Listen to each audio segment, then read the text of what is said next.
Welcome to Exploring Words and Arts. Today we look again at characters. This is our part 2. As we look at characters, we see that well-written characters always make us feel something. So this week we are taking a look at characters that make you feel. Some characters make you smile and laugh, others make you mad or sad, some make you proud, others make you afraid. But what they all have in common is that you remember them because they make you feel something. So whenever you're writing a character, aim so that it will make the reader feel something. So my first step is to describe characters in a way that shows their personality. What does that mean? Let's look at this picture. Example, little Martha wore a yellow dress, but it was her smile that was always as bright as the sun. Here, we can see that Martha is a happy child and she likes having fun. So in your description, you're not just describing what Martha has on, you're describing how Martha behaves. In our second picture, Mr. Johnson folded his arms and stared. 100 frown lines lay on his forehead as his lips unbelievably turned an inch lower than normal. So here we know that Mr. Johnson is always angry. So we get a look not just at the character at that moment, but we get a look at how the character always is. So we know that Mr. Johnson, you have to stay away from Mr. Johnson. Don't mess with him.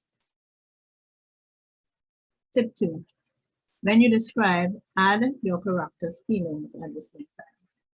So it's best to not just describe the basic that we went through, but also add now, you're adding another step, you're adding feelings. You do so you won't forget to add the feelings, because sometimes when you wait until later, you forget to add the feelings. And you also do so to tell the reader a little bit more about your character's personality, so they will start liking them. So let's look at this picture. Hill moved closer, his heart in his hand, his belly somewhere in his throat. Every step his boots took fall to the night, and he could feel each cold, terrified sweat running down his back. Yes, he was afraid. Yes, he was frightened, but he had to get his drone back, because nothing he could face in that yard would be worse than his mother. So right here, we have described Hill.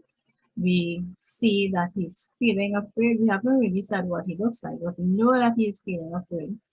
And also, in one line, we were able to describe his mother. So we know that his mother is going to be mad at him, and he is worried that his mother will be mad at him. So, as you describe, you put in little clues to the personalities. So we know that Hill has lost his drone. He's very afraid, but he's also being brave because he's going for it, because he's afraid of his mother. So we know his mother's personality. So always bring out in your character some sort of humanness, something that happened to you.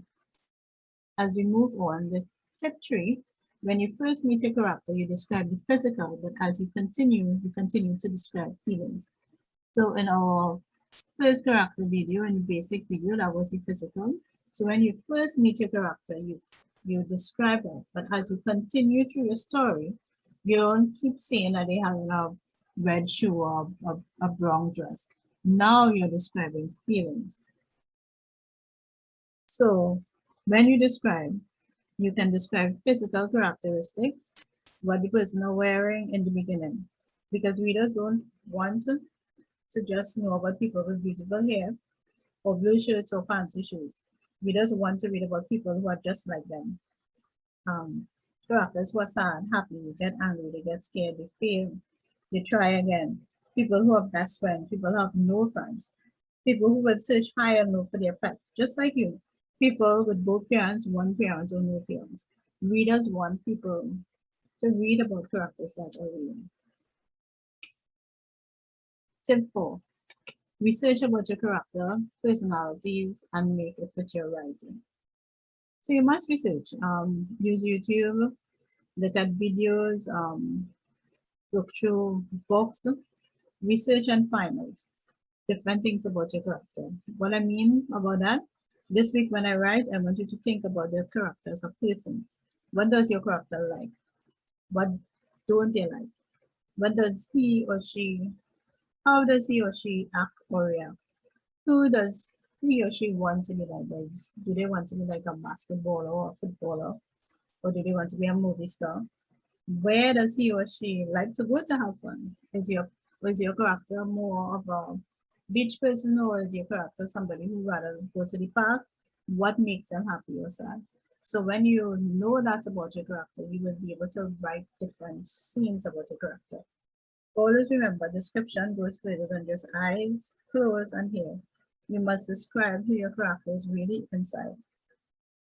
For example, if you're writing a children's picture book, a lot of the description will be minimal because this type of story is paired with pictures. So there's no need to say the boy has on a yellow raincoat because there's a picture of a boy in a yellow raincoat right there in the book.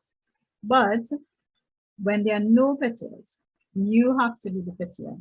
Your words tell everything about your story, especially about your character.